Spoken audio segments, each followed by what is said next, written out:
Hi everyone, welcome back to Winging It. We're in week 24 and I've got a nice straightforward block for you this week because last week's block was quite a busy one and my plan for next week is quite involved as well. So I thought we'd do something quite easy and simple. Don't worry if you haven't seen any of the other videos in this series. I will link the playlist at the top of the screen so that you can go back and catch up on anything you might have missed. I thought we would revisit a pieced block, and it's been a while since I've recapped the process for putting panels together to make a complete block, so I thought it would be good to do a bit of a refresher on that and then add some simple embroidery and some other embellishments to make it a completed piece. So I'm just going to take you around what I've got on my table. I've got some pieces of my backing fabrics. So I've got a piece of pink. I've got this floral fabric that I used all the way back in week 3. Then I've got my narrow blue stripe. This is a 5mm stripe, and I've got my solid mid blue as well. So some of these are offcuts and some of these are not quite square blocks, and we're going to cut pieces out of this. I've also got some of my bright pink rickrack, and I've also got some ribbon. This is a Celebrate ribbon. I will put the product code at the bottom of the screen so that you can find it in your local craft store if you want to. And this is a polka dot ribbon. I've got a heat erase pen and I've got my scissors and my rotary cutter. I've also got my cutting mat just off camera. I'll bring that in a minute. I've got some machine cotton for our joining process. So this is just a Coats cotton in white. I've also got my embroidery threads in my colour scheme colours. So I've got my yellow, which is 298. I've got my blue, which is 130. My pink, which is 025, my red, which is 046, my white, which is 001, and my mid green, which is 258. So quite a limited range of colours, and we're going to try and bring in the colours we've used elsewhere into this block to tie it in. So let's start off with our cutting process. So I've brought in my cutting mat, and I'm going to start with this piece of pink. I forgot to mention I've also got my steel edge ruler. Now this is a really useful piece of kit, particularly when you're cutting on a small scale, because it's got this inlay steel bar and that stops you slipping with your rotary cutter and taking a gouge out of your measuring edge. That will not only destroy your ruler, but it will also take a chunk out of the blade of your rotary cutter and mean that it won't cut cleanly. So all you need to make sure of is that your ruler and your cutting mat are using the same measurement. So I've got a 1cm ruler here.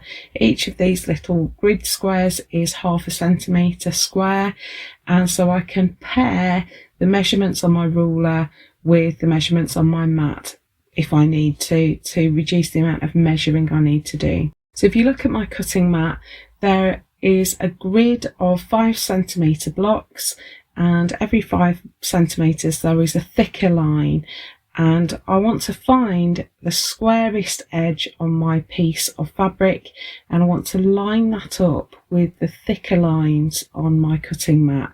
So you can see that this is 20 centimetres deep and it's not quite square, so it's wider at the bottom than it is at the top. As long as I've got my square edges lined up nicely, that won't be a problem. The first piece I want to cut is going to be 20 centimetres deep, so that's the length of this current block, and 6 centimetres across. So I want to count 5 centimetres to the next thick line and then count an extra centimetre, and then line the steel edge of my ruler at the top and the bottom of that. So once I've got that lined up, I'm going to drop the blade on my rotary cutter, press it right up against the steel edge of the ruler, and press firmly on the ruler and the rotary cutter as I roll it across my cutting mat, and that cuts a really clean line, and that gives me a 6 centimetre piece. So I'm going to put that to one side, and bring in my blue stripe, and I think I want my stripes to run vertically across my block, so I'm just going to put them horizontally here, and I'm going to line up my block again. So this is a 20cm square piece. I've run out of offcuts on my blue stripe, so this time I want to cut a 7cm piece, and both of my edges are square, so I don't need to worry. So I'm going to come in from the right. The idea is that you want the largest portion of fabric underneath your straight edge, whatever sort of ruler you're using. So I'm cutting from the right here. So I've counted across 5cm to my thick line and added 2, lined up my ruler at the top and the bottom, and then cut across. So I'm going to do the same with my mid blue piece, and if I turn it this way around, I'll show you how to square off a piece that isn't quite square. So this is a piece that I've cut quite badly. My top and bottom edges are square, so I've lined those up. You can see it's shy on the left hand side and too long on the bottom of the right hand side. So I'm just lining my ruler up with the top and bottom of that thicker line, the 20cm line, and I'm just going to take my rotary cutter along, and that will square off the edge of my piece. So I'm not going to worry about the left hand edge. I'm going to cut in now from the right, and that's going to give me a completely squared off piece. So again, I want to cut a 7cm strip here, so I counted across 5, 6, 7, lined up my ruler and roll across with my rotary cutter. Now the last panel I'm going to cut is from my floral, and this is not 20cm deep. So the first thing I'm going to do is make the piece of fabric 20cm across. So I've got one 20cm side to work with.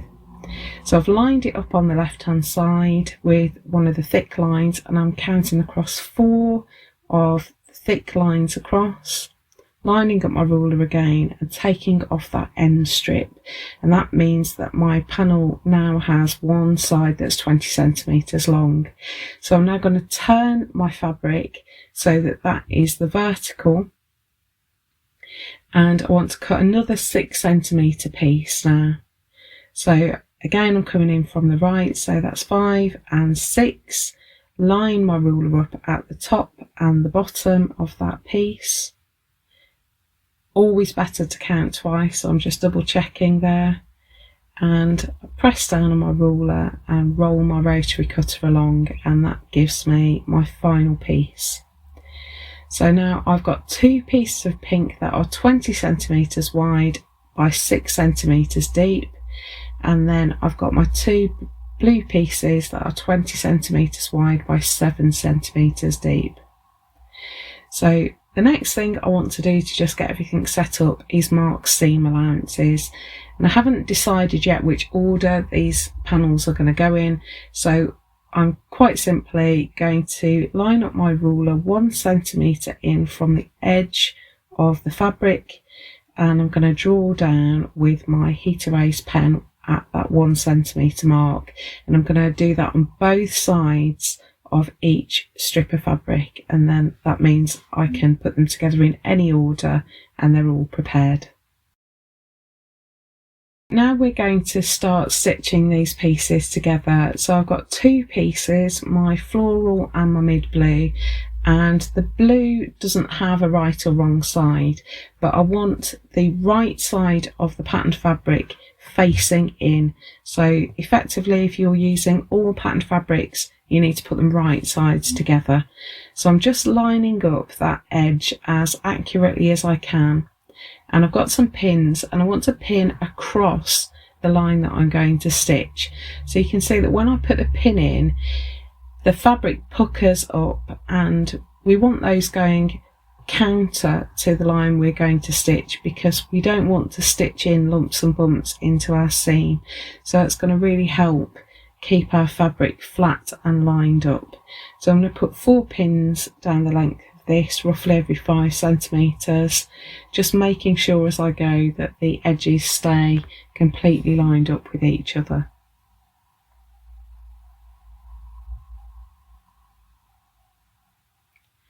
So now I'm going to join these two pieces with back stitch. So I've got a sharps needle here, quite a short needle with a sharp point and a small eye, and I've threaded it with a single strand of my machine cotton, and I'm going to come up a little way in from the right hand edge, and now I'm going to go back towards the right hand edge 1 stitch length.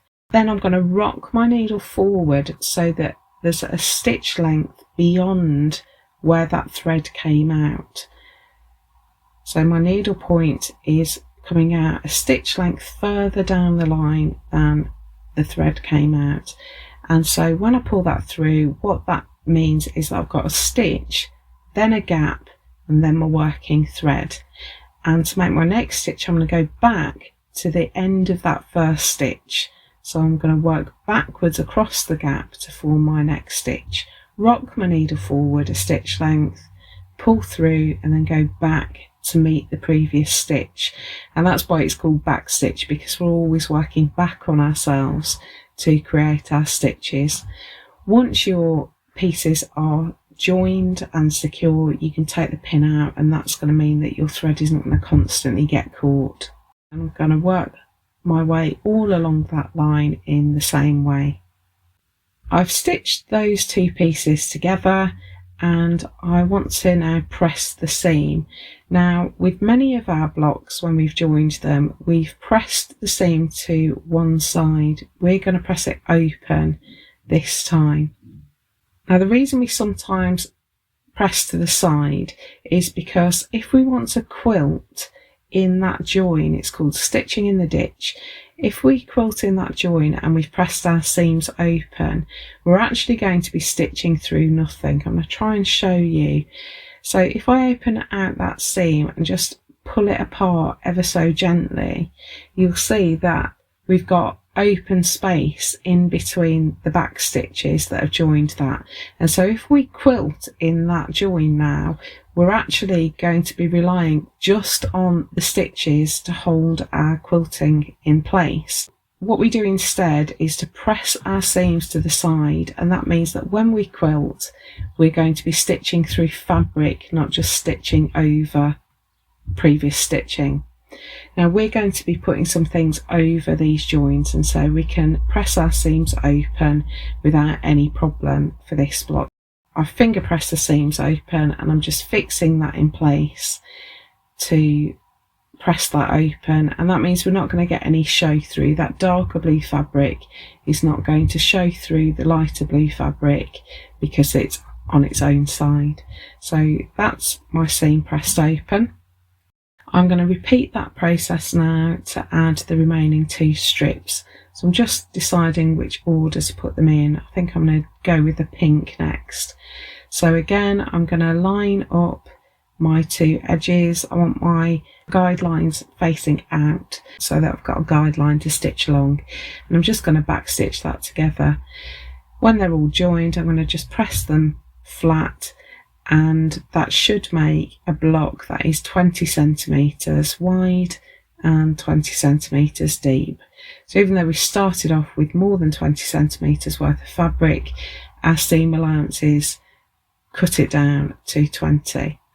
So now we're going to start embellishing this, and I'm going to start off with my bright pink rickrack, and I'm going to lay this across the join between the mid blue and the patterned fabric just to pick up the pink that's on that patterned fabric. So I'm just eyeballing a piece and trimming it. You don't need loads of overhang, it's not necessary, and I'm just being careful to line up the bumps of the rickrack with the seam so that the seam is covered. I'm doing the same with my ribbon and just pinning that in place, and I'm going to stitch these down using an applique stitch.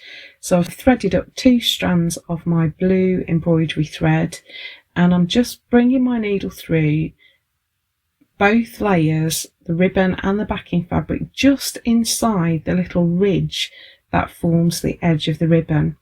And now I'm going to take my needle down, tucked right in against the edge of the ribbon, but just through the backing fabric. That puts a little applique stitch just over the edge of the ribbon to hold it in place. And I move along a bit and come up through both layers again, just inside the ridge, and then take my needle back down, tucked right in against the ribbon, but just through the backing fabric. So up through both layers and down through just the backing fabric layer. And we want to keep our stitches nice and even and really, really small so that they aren't a significant feature. You could, if you wanted to, use a contrasting colour of thread and make them a bit of a feature. We have done that in a previous block, but I want them to be a bit more subtle. So I've stitched up both sides of the ribbon, and I'm doing exactly the same on the rick rack with 2 strands of pink thread. Now I've sketched in some markers to guide me with my embroidery. I want to add some stitch embellishment to this block. I'm thinking about putting in some canthus stitching at the top and the bottom, so I have marked in those sections, but I wanted to do something floral as well. And at the moment I'm not sure whether I want to overdo stitching, so I thought the floral braid would tie this block to the floral garland blocks and the daisy border block that we've already made. So I've sketched in a wavy line. It's quite random and it's crossing backwards and forwards between the striped block and the pink block. Then I've put in some circles of different sizes to mark where I'm going to put my flowers, and I've also put in some leaf shapes. I've just sketched that in, and I thought we would stitch this first and then decide how much additional stitching we want to add. The first thing I'm going to do is back stitch along the stem. So I've got 2 strands of my mid green here, and I'm back stitching along this wavy line just like I did with my machine cotton to join my panels together.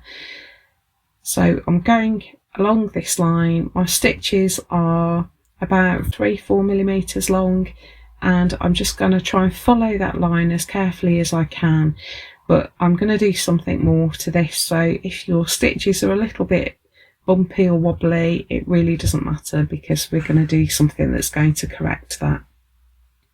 So I'm just stitching all the way along that line, and when I get to the end, I'm not going to finish off my thread. I'm going to come back out at the very end of the line, and I'm going to whip it. I do quite like just plain back stitch, but I like whipped back stitch more, so that's what we're going to do. So I'm going to just pass my needle underneath each stitch, and I'm going to work always from the pink fabric over to the striped fabric. When you're following a curve, it's really easy to lose track of which direction you're whipping, and to get the effect you want, you must always pass the needle in the same direction through your stitches.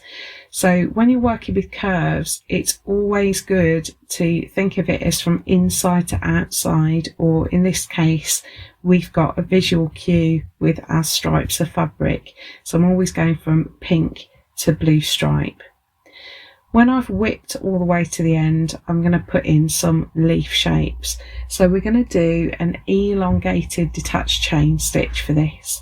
So I've come up with the same 2 strands of mid green at the stem, right at the point of the leaf shape that I've sketched in. I'm taking my thread round in a loop, and I'm going back down in the same place where the thread came out.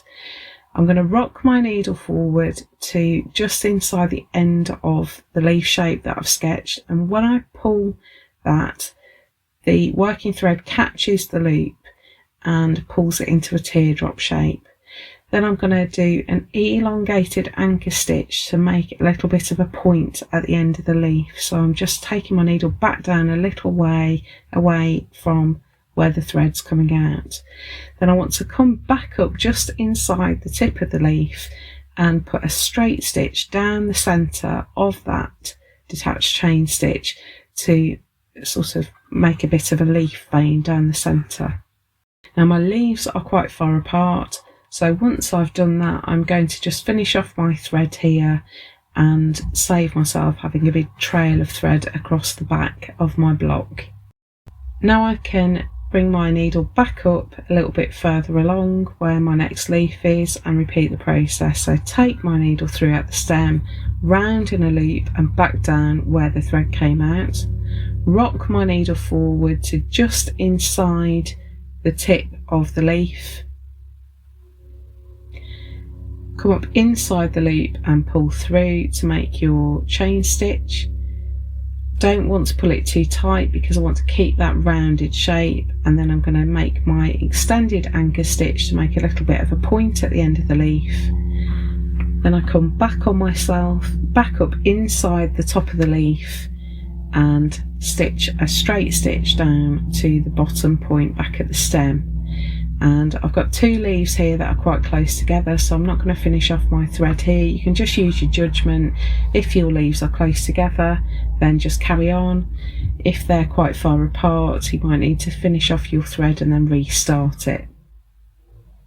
So again, come up at the stem, take my thread round in a loop and go back down where the thread came out, rock my needle forward and come up inside the loop, extend my anchor stitch to make the point at the tip of the leaf, and then come back up at the beginning of that anchor stitch at the top of the leaf and down back at the stem, and that puts in my leaf vein down the centre. So I'm going to put in all those leaf shapes and then we'll come back and work on our flowers. Now we've got all our leaves in, we're going to work on our flowers. So I've got 2 strands of my yellow thread, and we're going to use a variety of combinations of our colour scheme thread. So I've got all those handy. Starting with yellow, let's start with a large flower. Let's actually start on the pink because it's a plainer background for you to see what I'm doing. So I'm going to bring my needle up at the centre. If you want to, you can mark in the centres of your circles and points around the outside to guide where you're putting your petals. So we're going to start our petal in the same way as we started our leaf. Brought my thread up at the centre of my flower, round in a loop and back down where the thread came out, and then I'm going to rock my needle forward so it comes out on the outer edge of that circle. Pull through to pull my loop into a petal shape, and this time rather than extending my anchor stitch I'm going to go just to the other side of that loop to put in a little anchor stitch that's going to hold that petal in place. Now I come back up at the centre of the flower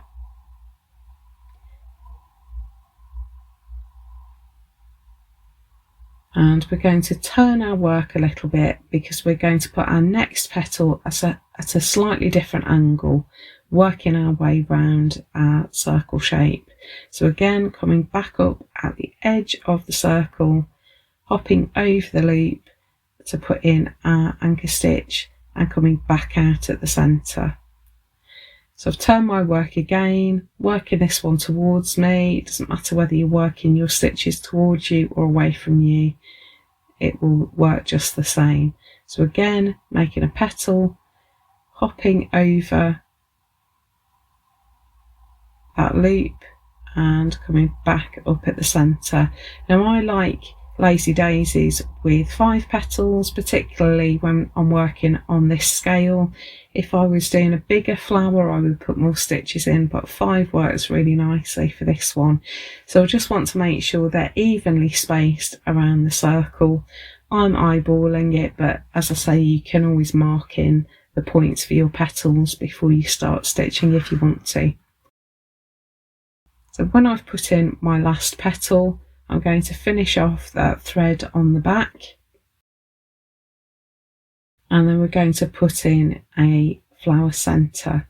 So I've got 2 strands of my red thread here, and I'm bringing my needle through at the very centre of the flower where all those petals began.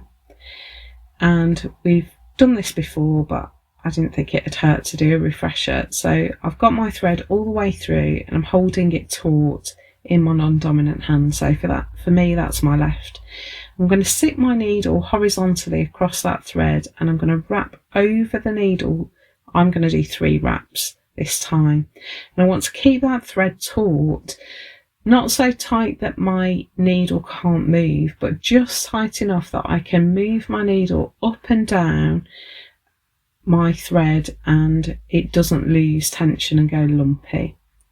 So then I'm going to rock my needle back and take it back down a couple of threads away from where I brought it up. So close but not in the same place. If you do it in the same place, you'll just pull your knot straight through to the back. So you want to catch a couple of threads of the fabric in. I want to pull on my working thread so that the wraps drop down to the surface of the fabric, and then I'm going to pull that thread through. You can see I'm holding it there with my thumb until the very last minute, and then when I let it go I get a really neat French knot right at the centre of my flower. So I'm going to put in another little daisy in my red thread just because that's what I'm working in.